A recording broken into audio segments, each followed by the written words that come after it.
Commander Lee Hanna gripped the armrest of her captain's chair as warning alarms screamed through the bridge of her patrol ship. The small vessel, Unyielding Hope, shook under the force of distant explosions. Through the main viewing screen, she watched something that would haunt her forever. Earth was dying. The blue and green planet that had been humanity's home for thousands of years was now covered in orange flames. Massive alien ships, each one bigger than entire human cities, floated around Earth like hungry predators. Bright beams of energy shot down from the ships, turning everything they touched into ash and fire. "Commander!" shouted Lieutenant Park Jimin from his station. His young face was pale with shock. "I'm getting emergency signals from all our colonies. Luna Base, Mars Station, the Jupiter mining platforms. They're all under attack." Hanna felt her heart sink into her stomach. This couldn't be happening. Just this morning, humanity had been celebrating another successful expansion into deep space. The Terran Federation controlled dozens of star systems. Their cities floated among the stars like jewels. Children played in gardens on distant worlds, while their parents worked to build a better future. Now it was all burning. "Who are they?" whispered Chief Engineer Kim Dae-ho, staring at the alien ships. The vessels were dark and angular, covered in sharp edges that hurt to look at. Strange symbols glowed along their hulls in colors that human eyes had never seen before. "I don't know," Hanna replied, but that wasn't entirely true. Deep space sensors had detected these ships weeks ago, moving toward human space at impossible speeds. The Federation Council had tried to make contact, sending peaceful messages in dozens of languages. The aliens had never responded. Now Hanna understood why. The communications officer, a nervous young woman named Song Mi-young, turned toward Hanna with tears in her eyes. "Commander, I'm picking up a transmission. It's being broadcast on all frequencies. Put it through." The voice that filled the bridge was cold and mechanical, speaking perfect human English with no emotion at all. "Attention, inferior species. You have been judged unworthy of continued existence. Your expansion into space threatens the natural order of the galaxy. The Vorthak Consortium has decided that humanity must be removed." Hanna stood up from her chair, her hands shaking with rage. "This is Commander Lee Hanna of the Terran Federation patrol ship Unyielding Hope. We are a peaceful species. We have done nothing to threaten you or anyone else. Please, we can talk about this." Silence filled the bridge for long seconds. Then the alien voice returned, just as cold as before. "There is nothing to discuss. Your species shows dangerous signs of rapid technological growth and territorial expansion. History has shown that such species eventually become threats to galactic stability. This threat must be eliminated before it grows stronger." "But we're explorers, not conquerors," Hanna shouted at the screen. "We've never attacked anyone." "Your intentions are irrelevant. Your potential is the threat. The cleansing will be complete within 6 hours. Do not attempt to resist. It will only cause unnecessary suffering." The transmission ended, leaving the bridge in terrible silence. Hanna looked around at her crew. These were good people, brave people who had signed up to explore the stars and protect human colonies. Now they were watching their entire civilization die before their eyes. "Commander," Park Jimin said quietly, "I'm detecting massive energy build up from the alien ships around Earth. They're preparing for something big." Before Hanna could respond, space itself seemed to explode with light. The alien ships around Earth fired at the same time, their weapons creating beams of pure destruction that struck the planet's surface. Where the beams hit, entire continents vanished in seconds. The oceans boiled away. The atmosphere caught fire.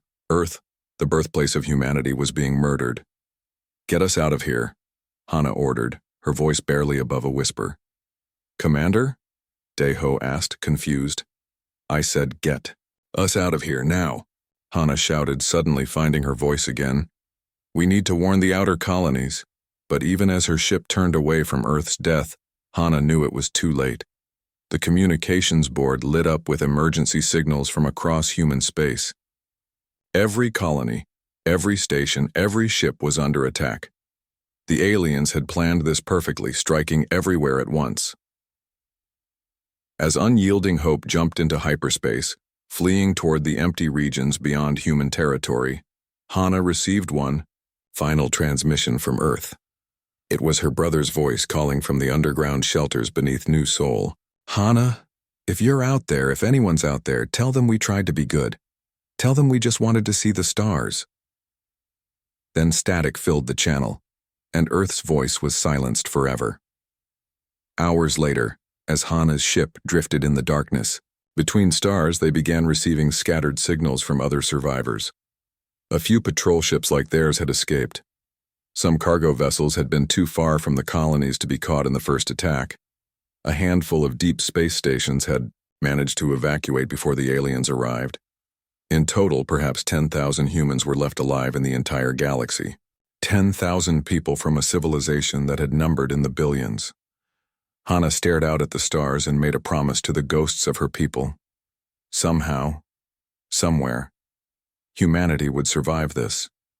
And when they were strong enough, they would make the aliens pay for every life they had taken. The Vorthak thought they had eliminated the human threat. They were wrong. They had only made it angry. 5 years had passed since the day humanity died. Commander Lee Hana stood in the underground cavern that had become their new home, watching children who had never seen a real sky play with toys made from scavenged alien metal. The hidden colony on the dead planet they called Haven was built deep beneath the surface where alien sensors couldn't detect them. What had started as 847 desperate survivors crammed into cargo holds had grown into a secret city of nearly 1,000 people. Other survivor groups had found them over the years, following coded messages hidden in space junk and abandoned satellites. Dr. Yoon Soo-jin looked up from her workstation as Hana entered the main laboratory. The doctor's once bright eyes now held the hardness that came from years of hiding and fear. Around her, salvaged alien computers hummed quietly, their screens showing intercepted enemy communications. "We caught another Vorthak transmission," Soo-jin said without looking away from her work. "They're still hunting us." Hana wasn't surprised. The aliens had spent 5 years tracking down every human survivor they could find. Sometimes the colonists would pick up distress signals from other hidden groups, only to hear them cut off mid-transmission. The Vorthak were very thorough in their work. "What did they say this time?" Hana asked. Soo-jin's fingers moved across the alien keyboard, bringing up the decoded message. "It's not what they said. It's what they didn't say. Look at this."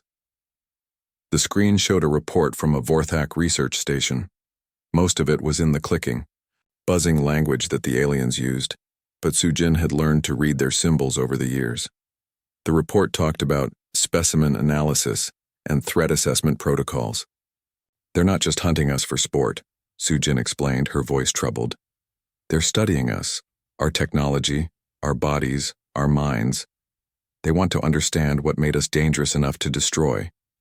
This was new information, and it made Hana's blood run cold. She had always assumed the Vorthak killed humans simply because they could.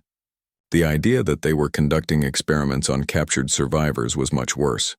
Across the colony, other survivors had learned similar disturbing facts. Captain Oh Min-ho had established secret communication networks with hidden human groups across the galaxy. Private Nam Yoon-ji had become expert at forging alien identification documents. Engineer Im Ye-woo could make human technology look like harmless space debris to alien scanners. Each small skill they learned was paid for with blood and sacrifice. Every piece of information they gathered came at the risk of discovery and death. "Commander," Min-ho reported during their weekly security meeting, "I've made contact with the Sol group hiding in the asteroid belt near Proxima Centauri. They've been tracking Vorthak activities in the core worlds." "What did they find?" Min-ho's expression grew dark. "We weren't their first victims. The Vorthak have been doing this for thousands of years. They call it galactic gardening. When they find a species that might become too powerful, they eliminate it completely." The room fell silent. Hana felt something cold settle in her chest. "How many species?" The Sol group found records of at least 47 different civilizations that were completely destroyed by the Vorthak, maybe more. All of them were eliminated the same way we were. Sudden, total, without warning. Private Nam Yunji, who had been quietly working on her computer, suddenly looked up. "Commander, I think I found something important." She turned her screen so everyone could see. It showed a Vorthak internal document that she had stolen during a dangerous infiltration mission to an alien supply depot. "This is a threat assessment report about humanity," she explained. "It was written before they attacked us. Listen to this part." She read from the alien document, translating as she went. "Species designation 7742H shows extremely rapid technological advancement and territorial expansion. In less than 500 rotations, they progressed from primitive surface dwellers to multi-system colonizers. This rate of growth exceeds safe parameters by 340%. Hana leaned forward. "Keep reading." "Psychological analysis indicates high levels of adaptability, creativity, and aggressive problem-solving. When faced with obstacles, this species consistently develops unexpected solutions. If allowed to continue expansion, they will likely become a significant threat to consortium stability within 50 rotations." The room was completely silent now. Finally, Engineer Kim Dae-ho spoke up. "They didn't kill us because we were evil. They killed us because they were afraid of us. Afraid of what we might become," Sujin added quietly. Hana stood up and walked to the small window that looked out over their underground city. Below, human children played in corridors carved from solid rock. Adults worked at stations built from salvaged alien technology. Everyone moved quietly, always listening for the sound of approaching ships. These people had survived 5 years of hiding, 5 years of constant fear. They had learned to live like ghosts in a galaxy that believed them extinct. But they had also learned something else. They had learned to fight back. "Get me connections to all the other survivor groups," Hana ordered. "It's time to stop hiding." Min-ho looked confused. "Commander?" Hana turned back to face her people, and they could see a new determination in her eyes. "The Vorthak were right to be afraid of us. They just made one mistake." "What mistake?" "They should have made sure we were all dead." That night, as coded messages began flowing between hidden human colonies across the galaxy, the survivors made a decision. They wouldn't just try to stay alive anymore. They would make sure that no other species would ever suffer the way humanity had suffered.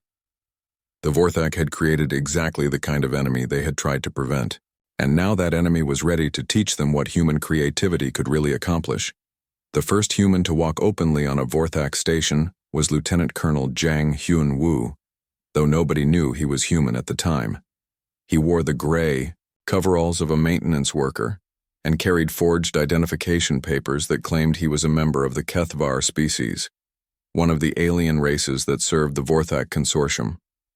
His skin had been altered with stolen medical technology to look like the pale, smooth hide of a Kethvar. His eyes were covered with special contact lenses that changed their color and shape. Even his smell had been changed with chemical treatments that fooled the sensitive alien noses. Walking through the corridors of Station Omega-7, Hyun-woo felt his heart beating so fast he was sure everyone could hear it. If the aliens discovered what he really was, he would die horribly, but the information he was gathering was worth the risk. For 3 months he cleaned floors and repaired ventilation systems, while secretly mapping the station's security systems. He learned how the aliens thought, how they organized their society, and most importantly, how they could be beaten. Their biggest weakness is their arrogance, he reported to Commander Hana through an encrypted transmission. They truly believe no species can challenge them. Their security is designed to keep slaves in line, not to fight a real war. Back on Haven, Dr. Yoon Soo-jin worked with a team of human engineers to study every piece of alien technology they could steal or salvage. But instead of trying to copy the advanced Vorthak machines, they looked for ways to make them fail. "We can't build ships as good as theirs," she explained to the Resistance Council. "But we can make their ships stop working when they need them most. A virus in the computer system here, a sabotaged power coupling there. Small changes that grow into big disasters." The breakthrough came when Sergeant Lee Jae-sung discovered something remarkable during a reconnaissance mission to the outer colonies. Several alien species lived under Vorthak rule, and some of them secretly hated their masters. The Kethavar had once been a proud warrior race before the Vorthak conquered them. The Zephirites were peaceful traders who had lost their entire home system to Vorthak resource extraction. The Methani were scientists whose research had been stolen and used to build better weapons. They remember what it was like to be free, Jae-sung reported. The Kethavar especially. They tell stories about the day their homeworld was destroyed, just like ours was. They want to help us, but only if we can prove we're really fighting back. The proof came sooner than anyone expected. Captain Park So-young led a small strike team to Research Station Beta 9, a secret Vorthak facility hidden in an asteroid field. Intelligence gathered by human spies had revealed something horrible.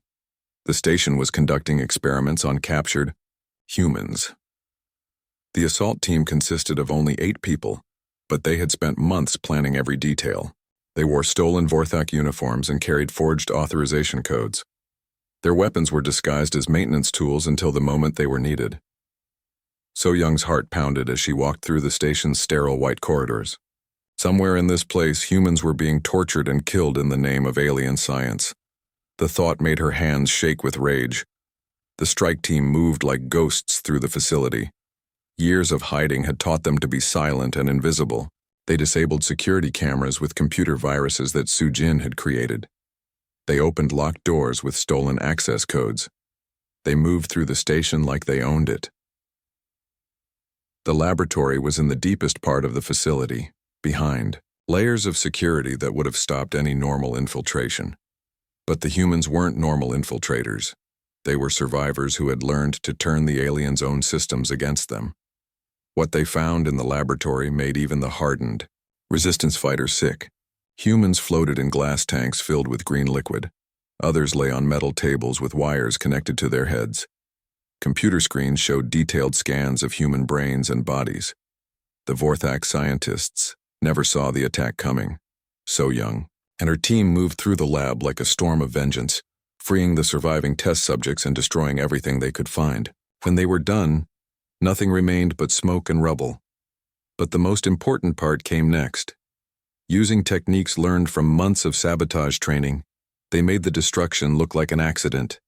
Computer records were altered to show equipment failures. Security footage was deleted or corrupted. Even the bodies of the alien scientists were arranged to suggest they had died in an explosion caused by their own careless experiments. To the Vorthak Consortium Research Station, Beta 9 had simply suffered a tragic accident that killed everyone inside. They never suspected that humans were responsible, but across the galaxy, word began to spread through secret channels. The species that served the Vorthak started hearing whispers that humanity wasn't really extinct. Some of the braver aliens began leaving small gifts for the human resistance, stolen access codes, maps of security systems, warnings about planned alien operations. Back on Haven, Commander Hana received reports from human cells across the galaxy. Each group had learned something new about their enemies. Each piece of information made them stronger and more dangerous.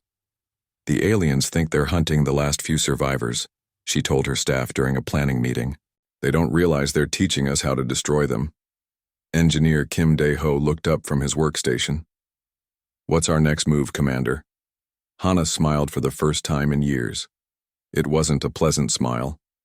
We show them what human creativity can really do when it's focused on revenge. The learning phase was ending. Soon it would be time for the real war to begin. At exactly midnight, Galactic Standard Time, the war began. Engineer Im Ye-jin sat in the control room of the massive power plant that supplied energy to Vorthak Prime, the aliens' most important industrial world. She had been working there for 8 months disguised as a Kethavar technician.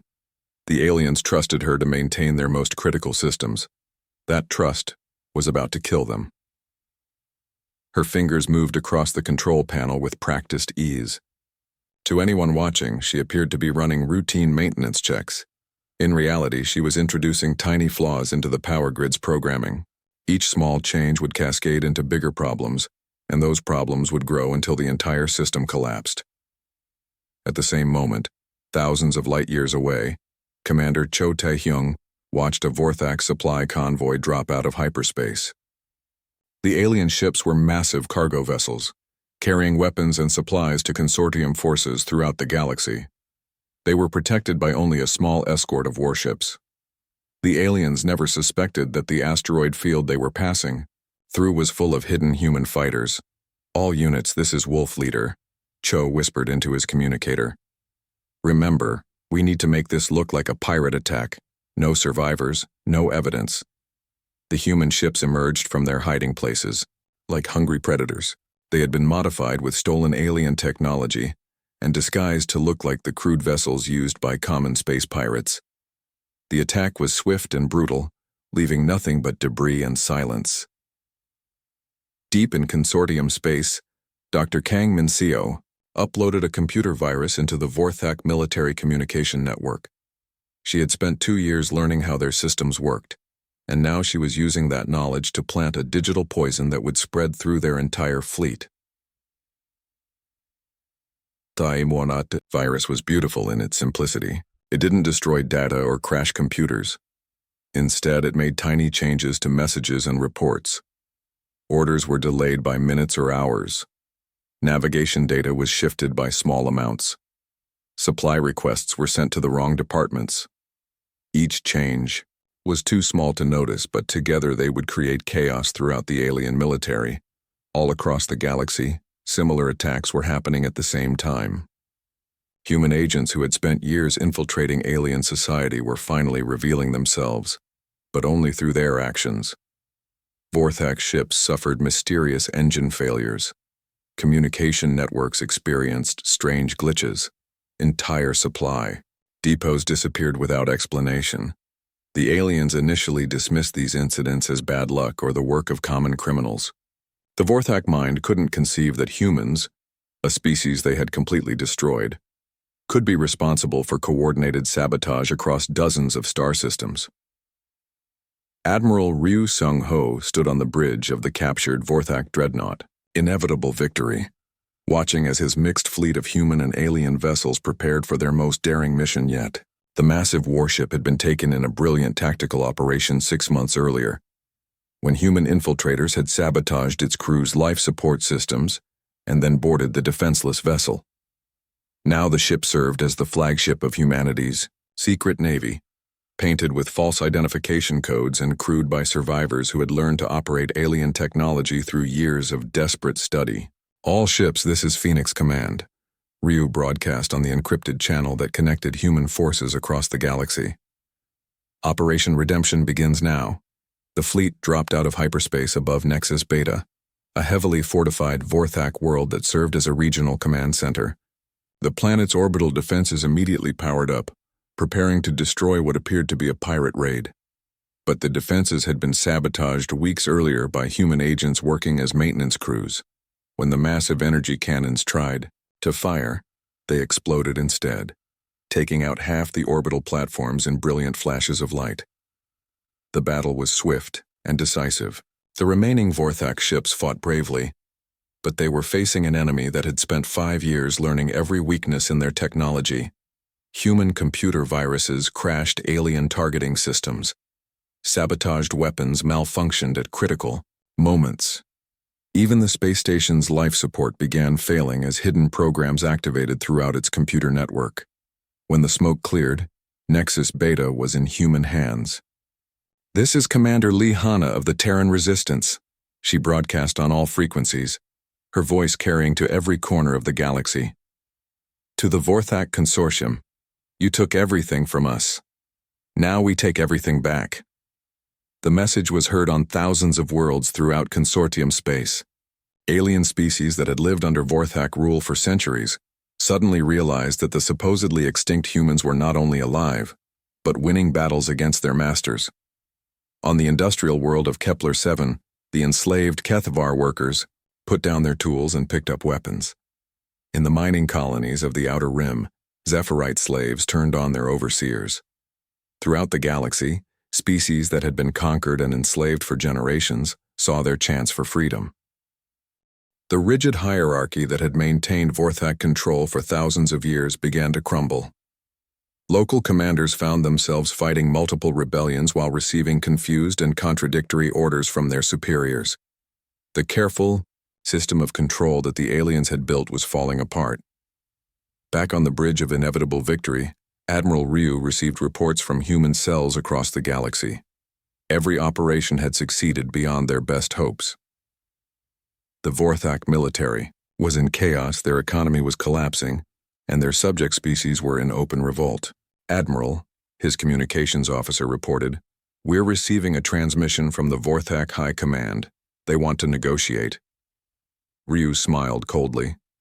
"Tell them we're busy. They can wait their turn."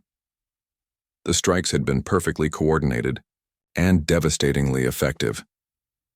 Now it was time for the final phase of humanity's revenge. The final battle came at Nexus Prime, the heart of the Vorthak Consortium. The massive space station floated in the void like a metal planet, surrounded by the last remnants of the alien fleet. For thousands of years, this place had been the center of galactic power, where the Vorthak High Council made decisions that affected billions of lives across countless worlds. Now it was going to burn. Admiral Ryu Seung-ho stood on the bridge of inevitable victory, looking out at the human fleet that had gathered for this moment. Ships from dozens of species flew alongside human vessels, all united in their hatred of Vorthak rule. The rebellion that had started with humanity's return had spread across the galaxy like wildfire. "All ships, this is Admiral Ryu," he broadcast to the combined fleet. "Today we finish what they started 5 years ago. Remember our dead. Remember our lost worlds. Make them pay for every life they took." The space battle was unlike anything the galaxy had ever seen. Vorthak ships still outnumbered their enemies, but they were fighting species that had learned to turn desperation into a weapon. Human tactics were unpredictable and brutal. Their stolen technology had been modified in ways the aliens never expected. Captain Park Jimin led a squadron of fighters through a gap in the enemy formation, his small ship dancing between massive alien warships like a bird avoiding giants. "Fox Squadron, target their command vessels. Cut off their head and the body dies." The tide of battle turned when Dr. Yoon Soo-jin's masterpiece finally activated. For months, she had been planting a special computer virus in Vorthak systems across the galaxy. Now, as the final battle raged, every infected ship began to experience cascading failures. Weapons powered down at critical moments. Life support systems failed. Navigation computers sent ships crashing into each other. The aliens' own technology became their worst enemy as years of human sabotage finally paid off. While the space battle raged outside, Commander Lee Hanna led a boarding party through the corridors of Nexus Prime itself. The station's interior was like a maze of metal and crystal, designed to confuse invaders and protect the High Council chambers at its center. But humans had been mapping this place for years through intercepted communications and spy reports. They knew every corridor, every security checkpoint, every weakness in the station's defenses. The fighting was fierce as they pushed deeper into the station. Vorthak soldiers tried to stop them with energy weapons and battle armor, but the humans fought with a fury that came from years of loss and hatred. Every step forward was paid for with blood, but they never stopped advancing. Sergeant Lee Jae-sung kicked down the door to a security control room and quickly began uploading viruses into the station's computer network. Within minutes, blast doors were opening throughout the station, life support was failing in military sections, and automated defenses were turning on their own operators. "Commander," he called out to Hanna over the sound of alarms and distant explosions. "The path to the High Council chamber is clear, but we need to move fast before they activate the self-destruct." Hanna nodded and led her strike team through corridors filled with smoke and sparking electronics. The station was dying around them, its systems failing one by one as human viruses spread through its computers like a plague. The High Council chamber was a vast circular room at the very heart of Nexus Prime. 6 massive creatures stood in the center, their insectoid forms towering over the humans who had invaded their sanctuary. These were the beings who had ordered humanity's extinction, who had decided that an entire species should die because they might become inconvenient. The largest alien, clearly their leader, stepped forward on legs that clicked against the metal floor. Its voice was calm and controlled, as if it were discussing the weather instead of facing the end of its civilization. "Human Commander," it said in perfect standard English. "This conflict serves no purpose. We can find a reasonable solution. There is room in the galaxy for both our species to prosper." Hana looked at the creature that had murdered billions of her people. Around her, the faces of her strike team reflected the same cold anger she felt. These aliens had taken everything from humanity: their worlds, their families, their future. And now they wanted to negotiate. "You taught us that the strong survive by eliminating threats," Hana said quietly, her voice carrying clearly through the chamber. "We learned that lesson very well." The final confrontation was brief but decisive. When it ended, the Vorthak High Council was dead, and their 1,000-year rule over the galaxy was finished forever. Outside, the space battle was ending as the last Vorthak ships either surrendered or fled toward the galactic rim. The mighty consortium fleet that had once terrorized entire sectors was now nothing but burning wreckage drifting in space. 6 months later, Hana stood on the observation deck of New Terra Station, humanity's first permanent structure since the fall. The station orbited a young star in what had once been Vorthak space, serving as the headquarters for the new Galactic Council. Ships from dozens of species docked at the station every day, bringing representatives from worlds that were free for the first time in generations. The galaxy was rebuilding under new principles based on cooperation instead of domination. A young girl approached, one of the children born after the fall, who had grown up knowing only war and hiding. "Commander Hana," she asked, "why didn't we kill all the Vorthak like they killed us?" Hana knelt down to meet the child's eyes. "Because we're not them, Mina. We're better than that." As she watched the busy space lanes around the station, Hana thought about humanity's long journey from extinction to victory. They had been broken and scattered, reduced to a few thousand survivors hiding in the darkness. But they had learned, adapted, and grown stronger. The galaxy would never forget what happened when someone tried to destroy humanity. It was a lesson written in fire and blood across the stars, and no species would ever make that mistake again.